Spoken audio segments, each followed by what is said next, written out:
Ici, ce dont il est question dans le traité avec le Canada, c'est de créer pour les sociétés multinationales des tribunaux d'arbitrage qui sont réservés exclusivement aux multinationales. Ce sont toujours les multinationales qui peuvent traîner en justice les États quand ils ne sont pas d'accord avec des positions politiques qui sont prises, mais où l'inverse n'est jamais prêt. C'est-à-dire que quand un gouvernement va être victime de pratiques d'évasion fiscale d'une société multinationale, ou quand des citoyens vont être victimes, par exemple, de pollution générée par des entreprises multinationales, il est hors de question d'autoriser et ces citoyens et ces gouvernements à traîner en justice les multinationales.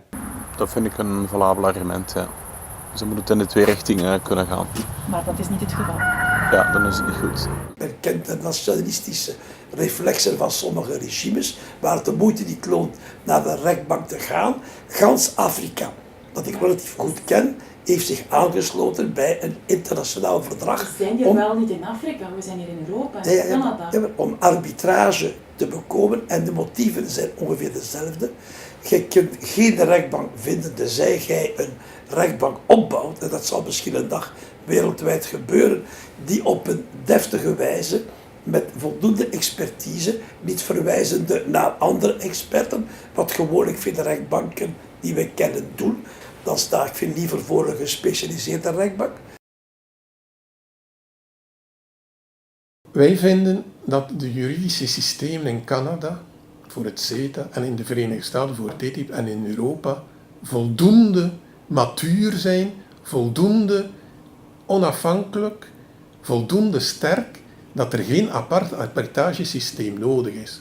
Nu, zonder deze arbitragesystemen wordt er massaal geïnvesteerd. De grootste investeringen in de wereld gebeuren door de Verenigde Staten in Europa en omgekeerd. Dus het feit dat zoveel gebeurt bewijst aan zich dat er voldoende juridische bescherming is.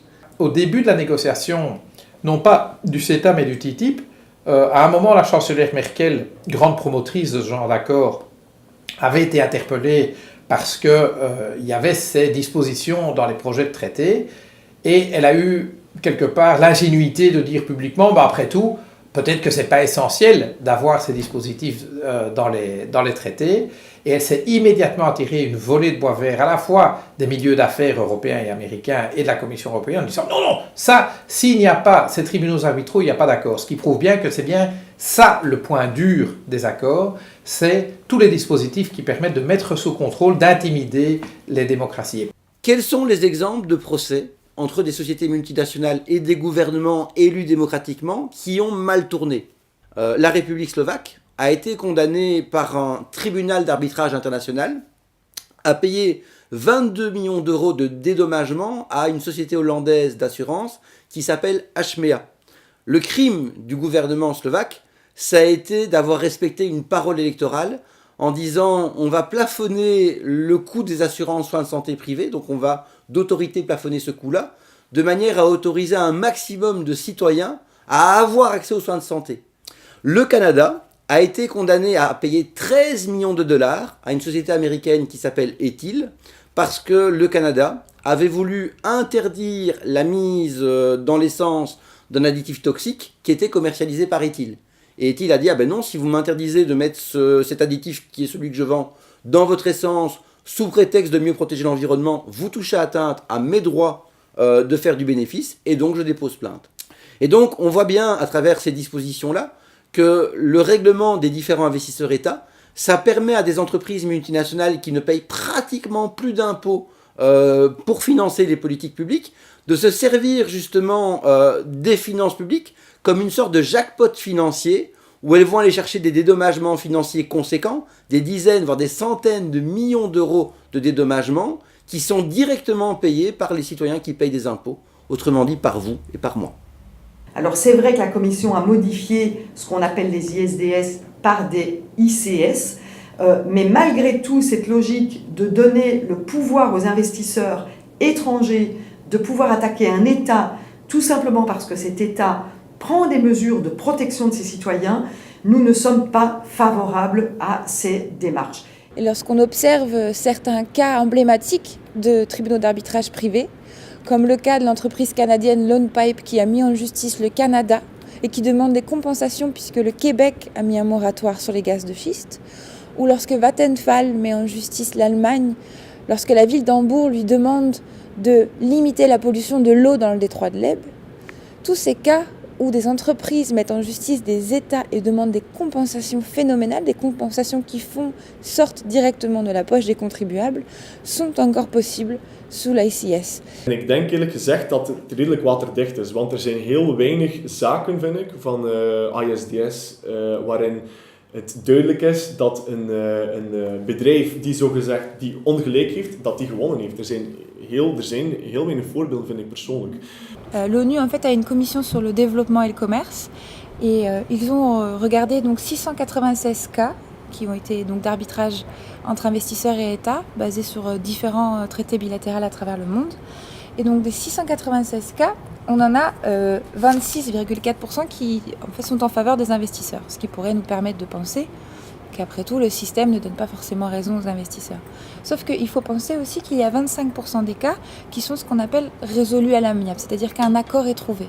Et la plupart du temps, dans cet accord, c'est un accord qui donne faveur à l'investisseur. Il y a énormément de procédures judiciaires investisseurs-État qui ont lieu sans même que l'on sache le début de cette procédure ou ce qu'il en est ou même sa fin. Et en plus de ça, le pouvoir de ces tribunaux d'arbitrage, c'est le pouvoir de dissuasion. C'est-à-dire qu'une grande multinationale peut aller voir un gouvernement, accompagné de ses avocats, et dire, écoutez, cette nouvelle loi qui protège l'environnement ou la santé, elle ne nous convient pas, elle remet en question nos bénéfices futurs, et donc nous porterons plainte à Washington ou dans d'autres institutions privées.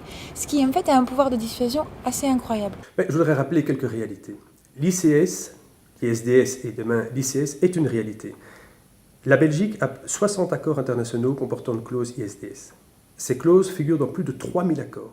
Wat je heel vaak hoort is, maar waarom komen jullie nu klagen over ISDS, terwijl organisaties zoals die van Michel er al lang rond mobiliseert. Maar waarom doen jullie dat nu, terwijl er al meer dan 3000 akkoorden bestaan, bilaterale investeringsakkoorden die ISDS bevatten.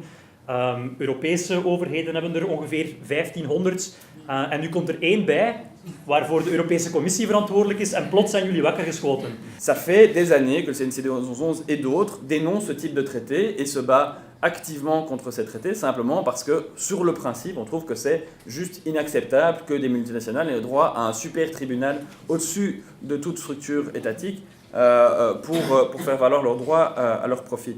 Maar dat is natuurlijk een valse voorstelling van zaken. Zoals Michel terecht zei, als CETA en TTIP in werking zou treden, dan is de hele stok van investeringsstromen die beschermd wordt door ISDS, wordt die plots verdrievoudigd. Nous pensons en effet qu'à côté des tribunaux classiques, il y a une nécessité, dans certains cas bien spécifiques, lorsqu'un investisseur s'estime lésé, de pouvoir faire appel à un regard indépendant, des juges indépendants. De arbiters die erin zitten, die krijgen een vaste vergoeding, die niet zozeer hoog is, maar die worden hoofdzakelijk vergoed per gepresteerde uur aan een bepaalde zaak. Dus voor hun inkomsten zijn die arbiters voor een groot deel afhankelijk van het aantal ingediende zaken en hoeveel tijd dat ze er kunnen aan besteden. Maar het zijn enkel de grote investeerders, de buitenlandse investeerders, die zaken kunnen indienen. Dus ik zie daar een belangenconflict. Ik ga voorzichtig zijn, hè, want ik ken het niet in zo'n detail, maar het idee dat een rechter een bonus krijgt is bizar. Moest Montesquieu nog leven, zou hij daar wel ongerust over zijn. Ja. L'ICS ne permet qu'une seule chose, c'est un investisseur, prenons un investisseur bruxellois, flamand ou wallon, qui serait actif au Canada, eh bien il ne peut enclencher pareil mécanisme que s'il s'estime victime d'une expropriation ou, en tant que flamand, bruxellois ou wallon, il n'aurait pas été traité sur un pied d'égalité avec un concurrent canadien. Alors c'est des cas d'expropriation, c'est vrai, mais c'est l'expropriation qu'on appelle indirecte également. C'est-à-dire qu'on va compenser aux investisseurs non seulement l'argent initialement mis dans un projet, mais également les bénéfices futurs attendus. On a un exemple par exemple d'un investisseur d'Arabie Saoudite qui a investi en Libye Ils avaient investi 30 millions de dollars. Ils en ont reçu 930 millions du gouvernement libyen. Il y a un exemple qui est assez récent, c'est celui de TransCanada, qui est un oléoduc qui devait partir du Canada vers les États-Unis, que Obama a décidé lui-même d'interrompre. Et en fait, un investisseur canadien met en justice le gouvernement américain, puisqu'il estime le fait, par exemple, qu'il y a eu des retards dans les procédures, c'était une discrimination. Donc en fait, toute faute administrative ou toute faute tout retard ou tout changement dans les modalités de fonctionnement pourrait mener à une discrimination, d'après les traités.